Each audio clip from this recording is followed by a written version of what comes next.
میں ہمیشہ رہیں گے.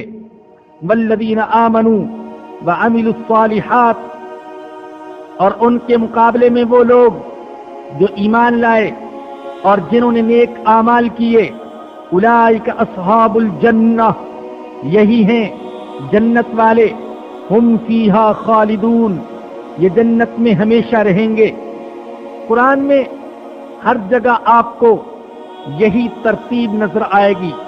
پہلے ایمان کا ذکر اور پھر عمل صالح کا ذکر. ایمان کا مطلب یہ کہ انسان کا نظریہ صحیح ہو، نیت صحیح ہو، فکر صحیح ہو، عقیدہ صحیح ہو. اس لیے کہ اگر کسی کی نیت کھوٹی، نظریہ خراب، تو عمل اگرچہ درست ہو اس کی مثال ایسی ہے کہ صورت تو ہے مگر حقیقت نہیں ہے. جب ایمان کی جڑیں دل میں مضبوط ہوں گی تو اعمال صالحہ اور اخلاق فاضلہ کی توفیق ضرور ملے گی. ایمان جڑ ہے اور نیک اعمال اور اچھے اخلاق اس جڑ سے پھوٹنے والے، پودے پر لگنے والے پھل اور پھول ہیں. اگر پھل اور پھول نہ لگیں، ٹہنیاں خشک ہوں، پتے زرد ہوں، تو فکر ہوتی ہے کہ اس درخت کی بنیاد میں کیا خرابی ہے. کہیں کیڑا تو نہیں لگ گیا، کہیں ایسا تو نہیں کہ اوپر ہی رکھا ہوا ہے اور اس کی جڑ مٹی میں مضبوط نہیں ہے.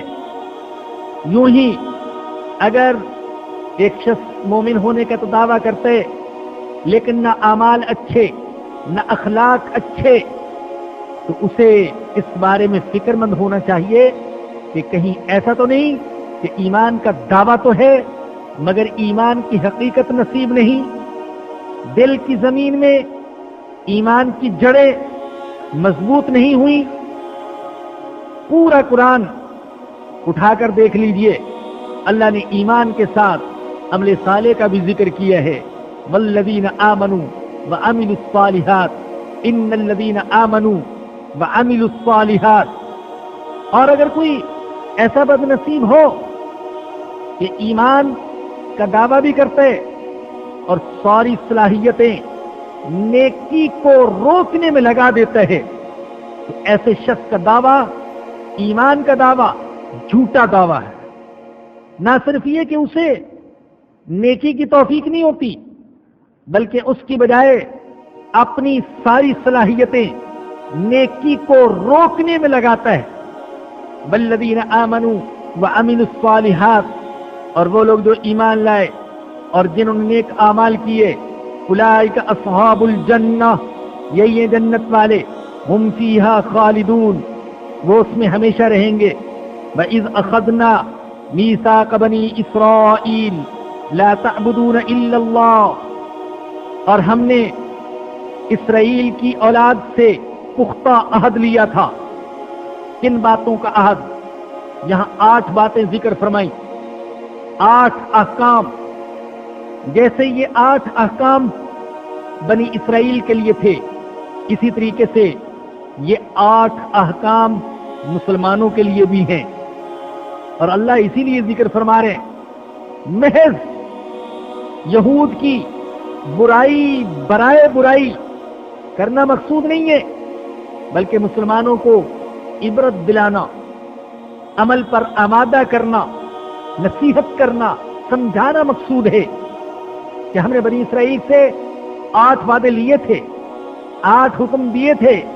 یہ 8 حکم تمہارے لیے بھی ہیں. انہوں نے ان احکام پر عمل کرنے سے اعراض کیا. مسلمانوں، تم اعراض نہ کرنا. سب سے پہلا وعدہ اور سب سے پہلا حکم، لا تعبدون الا اللہ، اللہ کے سوا کسی کی عبادت نہ کرنا. یہ پہلا وعدہ. آج بھی آپ تورات اٹھا کر دیکھیں تو تورات توحید کے اثبات اور شرک کی تجویز سے بھری پڑی ہے. تمام انبیاء کو اللہ نے پہلا سبق جو دیا وہ توحید کا سبق دیا. ان کی امتوں کے لیے اللہ نے پہلا حکم جو دیا وہ توحید کا تھا. سارے انبیاء کے حالات پڑھیں آپ قرآن کریم میں. لقد ارسلنا نوحا الى قومه فقال یا قوم اعبدوا اللہ ما لکم من الہ غیرہ. حضرت لوط کا پڑھیں, حضرت ہود کا پڑھیں, حضرت صالح کا پڑھیں, حضرت شعیب علیہ السلام کا پڑھیں, حضرت موسیٰ علیہ السلام کا پڑھیں. سارے انبیاء نے سب سے پہلا سبق جو دیا قوم کو وہ یہ کہ اللہ کے سوا کسی کی عبادت نہ کرنا, شرک نہ کرنا.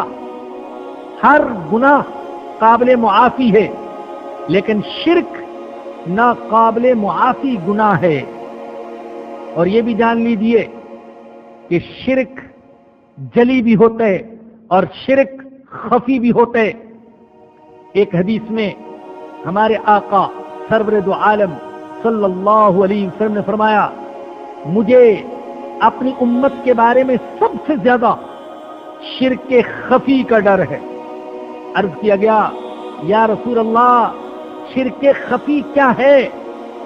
آپ نے فرمایا ریا, دکھاوا.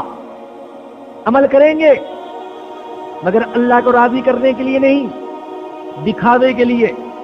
صدقہ خیرات ہو رہا ہے, لاکھوں خرچ کیے جا رہے ہیں, لاکھوں کے چندے کا اعلان کر رہا ہے لیکن اللہ کے لیے نہیں, دکھاوے کے لیے, صدر ایک مملکت کو دکھانے کے لیے, وزراء کی محفل میں دکھانے کے لیے, اپنے جیسے تاجروں کو دکھانے کے لیے.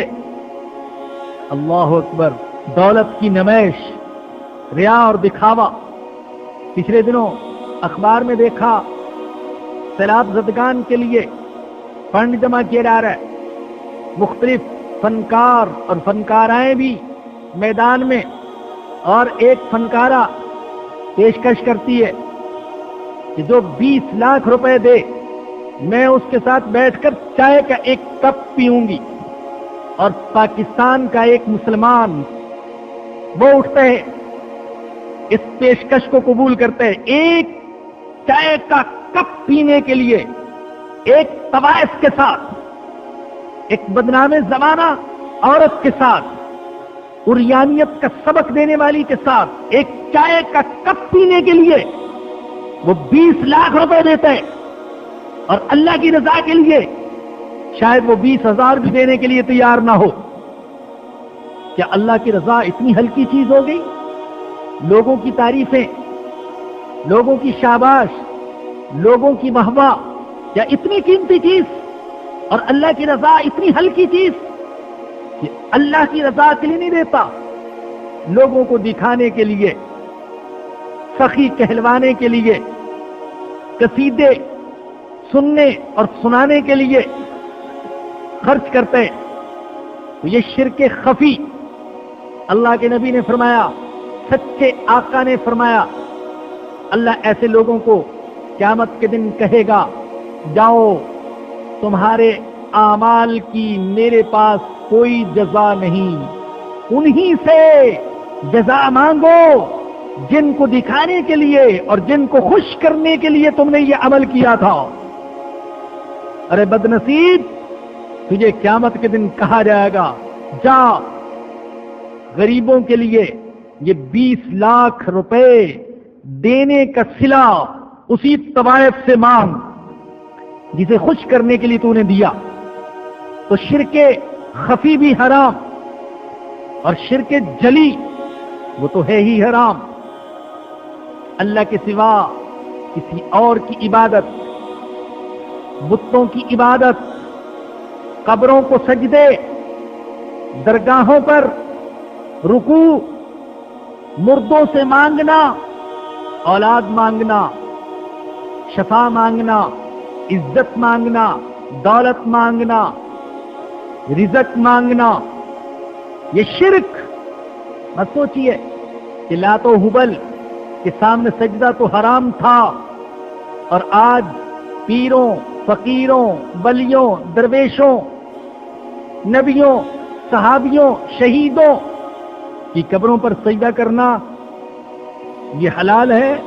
نہیں, ہرگز نہیں. اگر کائنات کے آقا میرے اور آپ کے آقا حضرت محمد الرسول اللہ صلی اللہ علیہ وسلم کی زندگی میں